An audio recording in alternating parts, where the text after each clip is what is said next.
Viewers, Beijing की सरजमीन पर एक नई तारीख लिखी गई। शहबाज शरीफ का शानदार इस्तकबाल, मोदी का जलीलो खार होकर कॉन्फ्रेंस से चलते बनना और फिर पुतिन और शहबाज शरीफ की बड़ी मुलाकात, ये सब महज वाकयात नहीं बल्कि एक नया आलमी पैगाम है। दुनिया को बता दिया गया है कि पाकिस्तान, रूस और चीन एक साथ खड़े हैं और भारत की नाकाम खारिजा पॉलिसी ने उसे तन्हा और बेबस कर दिया है। सवाल यह है कि क्या यह नया इकट्ठ भारत के लिए डरावना ख्वाब और अमेरिका के लिए आने वाला तूफान साबित होगा या नहीं। पाकिस्तान की सिफारती कामयाबियों का सिलसिला जारी है।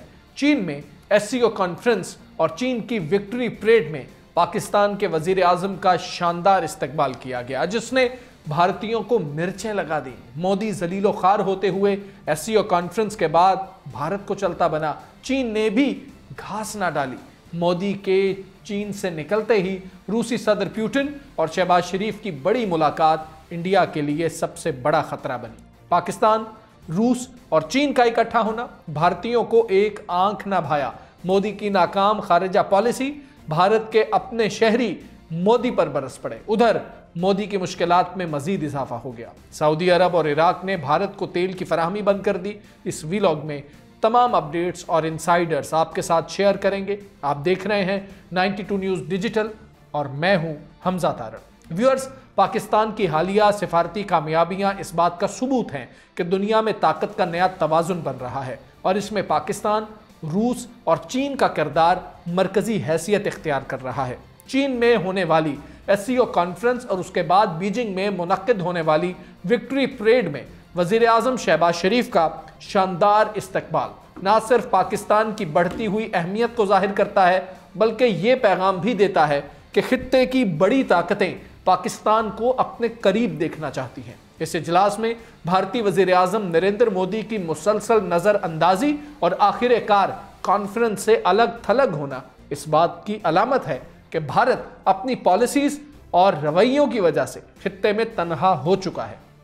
चीन की जानिब से मोदी को कोई खास अहमियत ना देना और उनके जाने के फौरन बाद रूसी सदर व्लादिमीर पुतिन और वजीर आजम शहबाज शरीफ की बड़ी मुलाकात का होना एक वाज़ेह इशारा है कि नई सफबंदियां तेजी से वजूद में आ रही हैं। ये मुलाकात भारत के लिए सबसे बड़ा धचका है क्योंकि रूस, जिसे भारत अपना रिवायती इत्तेहादी समझता रहा, अब पाकिस्तान और चीन के साथ मिलकर एक नया ब्लॉक बनाने की तरफ बढ़ रहा है। पाकिस्तान, रूस और चीन का करीब आना न सिर्फ मईशत बल्कि दिफा और सिफारतकारी में भी भारत के लिए बड़ा खतरा है। पाकिस्तान को इस वक्त खित्ते की उभरती हुई ताकत के तौर पर देखा जा रहा है, जो अपनी जोग्राफियाई अहमियत, चीन के साथ सीपैक मंसूबे, रूस के साथ बढ़ते हुए दिफाई और तवानाई के ताउन और आलमी सतह पर मुतवाजन पॉलिसीज के बायस दिन ब दिन ज्यादा मजबूत होता जा रहा है। दूसरी तरफ रूस और चीन पहले ही मगरिब के मुकाबले में एक बड़ी ताकत बनकर उभर चुके हैं और पाकिस्तान की शमूलियत ने इस इत्तेहाद को मजीद वजन बख्श दिया है। आने वाले वक्त में यह इकट्ठ सिर्फ भारत के लिए नहीं बल्कि अमेरिका और मगरबी दुनिया के लिए भी एक बड़ा चैलेंज साबित हो सकता है। रूस के सदर व्लादिमीर पुतिन और पाकिस्तान के वजीर आजम शहबाज शरीफ ने भारतीय वजीर आजम मोदी के चीन से वापस जाते ही मुलाकात कर डाली। इस मुलाकात में पुतिन ने शहबाज शरीफ को बताया कि पाकिस्तान अब भी रूस का रिवायती साथी है। शहबाज शरीफ ने पुतिन से कहा कि वो इंडिया और रूस के ताल्लुकात का एहतराम करते हैं, लेकिन पाकिस्तान भी रूस के साथ मजबूत ताल्लुकात उस्तवार करना चाहता है। जब शहबाज शरीफ ये कह रहे थे तो सदर पुतिन असबात में सर हिला रहे थे। पाकिस्तान के दफ्तर खारिजा की जानिब से जारी करदा प्रेस रिलीज में बताया गया कि दोनों रहनुमाओं की मुलाकात के दौरान सदर पुतिन ने पाकिस्तान में हालिया सैलाब और दीगर कुदरती आफात से होने वाले नुकसानात पर दुख का इजहार करते हुए कहा है कि वजीर आजम मोहम्मद शहबाज शरीफ की क़यादत में पाकिस्तान इन चैलेंजेस पर काबू पा लेगा। दफ्तर खारिजा का कहना है कि सदर पुतिन ने वजीर आजम शहबाज शरीफ को रूस में नवंबर में होने वाले एससीओ इजलास में शिरकत की दावत भी दी है, जबकि शहबाज शरीफ ने एक्स पर मुलाकात के बाद लिखा, पाकिस्तान और रूस मुश्तरका तौर पर ताल्लुकात को मजबूत बनाने की जानिब बढ़ रहे हैं ताकि हमारे अवाम के मफाद के साथ साथ खित्ते में अमन और खुशहाली को भी फरोग दिया जा सके। भारत अपने शहरियों को देख रहा है कि उसके शहरी मोदी की नाकाम खारिजा पॉलिसी पर कड़ी तनकीद करते दिखाई देते हैं। भारत के दिफाई उमूर के माहिर और तज्जियाकार प्रवीण साहनी ने इस मुलाकात के हवाले से एक्स पर लिखा कि इंडिया की तरक्की के लिए यह समझ लेना बेहतर होगा कि नए आलमी निजाम में ताकत का मरकज अब ग्लोबल साउथ की जानिब मुंतकिल हो चुका है। इस मंजरनामे में इंडिया को अपने लिए और ग्लोबल साउथ की इज्तमाई तरक्की के लिए पाकिस्तान, चीन, रूस, ईरान और दीगर ममालिक के साथ ताउन करना होगा। इंडियन सारिफ मोहित चौहान ने एक्स पर वीडियो पोस्ट की जिसमें शहबाज शरीफ सदर शी जिनपिंग और किम जोंग के साथ साबिक चीनी फौजियों से हाथ मिला रहे हैं। उन्होंने लिखा, पाकिस्तान पुतिन, शी जिनपिंग और किम जोंग उनके साथ फ्रंट स्टेज पर खड़ा है। यह नरेंद्र मोदी की तबाहकुन खारजा पॉलिसी का नतीजा है। मोहित ने लिखा, इंडिया को फौरी तौर पर एक तालीम याफ्ता वज़ीर आज़म की ज़रूरत है जो आलमी हालात को समझता हो और सही क़यादत कर सके। इंडिया के डॉक्टर नीमू यादेव ने एक्स पर तबसरा किया, पाकिस्तान के वज़ीर आज़म शहबाज शरीफ पुतिन, शी जिनपिंग और किम के साथ फ्रंट स्टेज शेयर कर रहे हैं। पाकिस्तान अमेरिका के भी करीब है। यकीन नहीं आता कि ये ममालिक इंडिया के मुकाबले में पाकिस्तान को तरजीह क्यों दे रहे हैं। उन्होंने मजीद लिखा, मोदी ने पाकिस्तान के साथ सीज फायर कबूल करके बड़ी गलती की।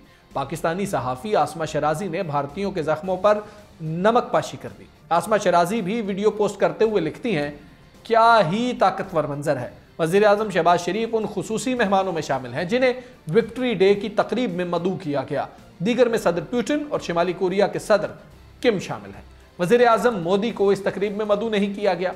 थिंक टैंक ब्रोकिंग्स इंस्टीट्यूशन की सीनियर फेलो तनवी मदन ने एक्स पर शहबाज शरीफ और पुतिन के दरमियान होने वाली गुफ्तगू का वीडियो क्लिप पोस्ट किया और लिखा कि मीम्स अपनी जगह मगर हकीकत की दुनिया अलग है, जहां पुतिन बैक वक्त कई महाजों पर मुतवाजन किरदार अदा कर रहे हैं। पाकिस्तानी वज़ीर आज़म से मुलाकात में कहते हैं कि वो रूस और पाकिस्तान के ताल्लुकात को कदर की निगाह से देखते हैं और उन्हें मजीद मजबूत और मुतहर्रिक बनाने की बात करते हैं। थिंक टैंक और RF में इंडिया रूस ताल्लुकात के माहिर एलेक्सी ज़गारूफ ने एक्स पर शहबाज शरीफ और पुतिन के दरमियान मुलाकात के बारे में लिखा कि मोदी के चीन जाने के बाद पुतिन और शहबाज शरीफ ने दो तरफा एजेंडे पर तबादला ख्याल किया। पुतिन ने पाकिस्तान को रिवायती पार्टनर करार दिया, तिजारत बढ़ाने और अक़वाम मुत्तहिदा के सलामती काउंसिल में ताउन बढ़ाने की बात की और वज़ीर आज़म शहबाज शरीफ को मॉस्को के दौरे की भी दावत दी। मुलाकात में वज़ीर आज़म शहबाज शरीफ ने पुतिन को बताया कि गुज़श्ता साल दो तरफा तिजारत में इजाफा रूस से तेल की दरामद की वजह से हुआ। दोनों जानिब से मुतअद्दिद वफूद के तबादलों के साथ साथ ज़राअत, स्टील और ट्रांसपोर्ट खुसूसन बेलारूस पाकिस्तान कॉरिडोर में नए मुआहदे हुए हैं। वज़ीर आज़म शहबाज शरीफ ने पुतिन का शुक्रिया अदा किया कि उन्होंने पाकिस्तान की हिमायत की और जनूबी एशिया में मुतवाज़न किरदार अदा किया। इस मौके पर शहबाज शरीफ ने कहा, हम रूस के साथ बहुत मजबूत ताल्लुकात कायम करना चाहते हैं। क्या रूस पाकिस्तान का रिवायती साथी है भी या नहीं? तो इसका जवाब पुतिन ने दे दिया है। भारत उस हवाले से परेशान है, लेकिन क्या पाकिस्तान वाकई रूस का रिवायती पार्टनर रहा है? दिल्ली की जवाहरलाल यूनिवर्सिटी के जो centre for Russian and central Asian studies के associate professor doctor Rajan Kumar कहते हैं, पाकिस्तान कभी भी रूस का रिवायती पार्टनर नहीं रहा, चाहे वो सोवियत यूनियन के दौर में हो या उसके टूटने के बाद। अगर हम ब्रिटिश इंडिया को देखें तो हमें लगता है कि इसके साथ दुश्मनी सबको मालूम थी, लेकिन अब पुतिन को तारीखी पार्टनर कहा जा रहा है। डॉक्टर राजन कुमार का कहना है कि इंडिया ने रूस को साफ कह दिया है कि अगर पाकिस्तान के साथ आपकी कुर्बतें बढ़ेंगी तो यकीनन हमारे ताल्लुकात मुतासिर होंगे। जब अमेरिका ने इंडिया के खिलाफ टैरिफ बढ़ाने की धमकी दी तो थिंक टैंक्स ने लिखा, ये बहुत खतरनाक है। मगरिब का ख्याल है कि इंडिया रूस के लिए खास है, इसलिए पुतिन को खुश करने के लिए इंडिया को सजा दें। पुतिन अपने मफादात से पीछे नहीं हटते और उन्हें इस बात की कोई परवाह नहीं कि इंडिया को कोई नुकसान हो रहा है या नहीं हो रहा। ऐसी सूरत हाल में इंडिया को ही नुकसान पहुंचेगा। सिफारती तन्हाई में मुब्तला भारत के लिए एक और बड़ा धचका है कि सऊदी अरब और इराकी कंपनीज ने भारतीय कंपनी को तेल की सप्लाई बंद कर दी है। मोदी सरकार की बदतरीन कारकर्दगी और बेजा हटधर्मी के बायस भारत सिफारती तन्हाई और मुआशी मुश्किलात का शिकार हो चुका है। रॉयटर्स के मुताबिक सऊदी अरब की सरकारी तेल कंपनी आरामको ने भारतीय कंपनी न्यारा एनर्जी रिफाइनरी को खाम तेल की फराहमी रोक दी है। इराक की सरकारी ऑयल मार्केटिंग कंपनी सोमो ने भी भारतीय कंपनी न्यारा एनर्जी को तेल बेचना बंद कर दिया है। रॉयटर्स ने ये कहा है कि यह इकदाम यूरोपीय यूनियन की जानिब से रूसी हिमायत याफ्ता कंपनीज पर पाबंदियों के बाद किया गया है। रॉयटर्स का जराये का यह भी कहना है कि जुलाई के बाद से भारतीय एनर्जी कंपनी न्यारा को सऊदी अरब और इराक से कोई तेल नहीं मिला। अगस्त में भारतीय एनर्जी कंपनी न्यारा ने सिर्फ रूसी खाम तेल पर इन्हिसार किया। भारतीय कंपनी हर माह 20 लाख बैरल इराकी तेल दरामद करती है। इसी तरह वो माहाना 10 लाख बैरल सऊदी खाम तेल भी हासिल करती है। रॉयटर्स के मुताबिक दोनों ममालिक से भारतीय कंपनी को कोई सप्लाई मौसूल नहीं हुई। भारतीय एनर्जी कंपनी न्यारा को खाम तेल की खरीदारी में मुश्किलात का सामना है।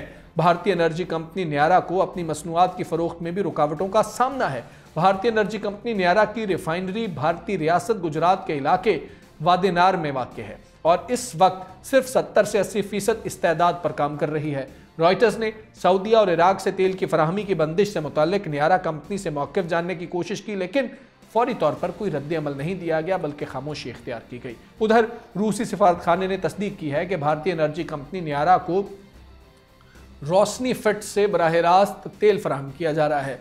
माहिरीन का कहना है कि भारतीय एनर्जी कंपनी न्यारा को आलमी शिपिंग कंपनी से भी मुश्किलात दरपेश हैं, जिसके बायस भारतीय एनर्जी कंपनी न्यारा अब तेल की तरसील के लिए डार्क फ्लीट कहलाने वाले गैर रजिस्टर्ड जहाज़ों पर इन्हिसार कर रही है। जुलाई में भारतीय एनर्जी कंपनी के सीईओ ने अपने ओहदे से इस्तीफा दे दिया था। ये सूरत हाल भारत की तवानाई फराहमी के लिए एक बड़ा चैलेंज बन चुकी है। व्यूअर्स, कल तक भारत फख्र से रूस को अपना रिवायती इत्तेहादी कहता था, मगर आज पुतिन पाकिस्तान को अपना रिवायती पार्टनर करार दे रहा है। मोदी की पॉलिसीज ने भारत को आलमी सतह पर अकेला कर दिया है, यहाँ तक कि अपने शहरी भी उस पर बरस रहे हैं। दूसरी तरफ पाकिस्तान उभरती ताकतों रूस और चीन के साथ फ्रंट स्टेज पर खड़ा है। ये वो लम्हा है जो तारीख बदलने जा रहा है। गेम के सारे उसूल पलट चुके हैं। अब फैसला यह है कि सुपर पावर अमेरिका और उसके इत्तेहादी कब तक खड़े रहते हैं, क्योंकि एशिया से उठने वाला ये नया ब्लॉक दुनिया का पावर गेम हमेशा के लिए बदल देगा। आपकी क्या राय है इस बारे में, वो कमेंट सेक्शन में ज़रूर बताइए। मुझे इजाज़त दीजिए। अल्लाह हाफिज़।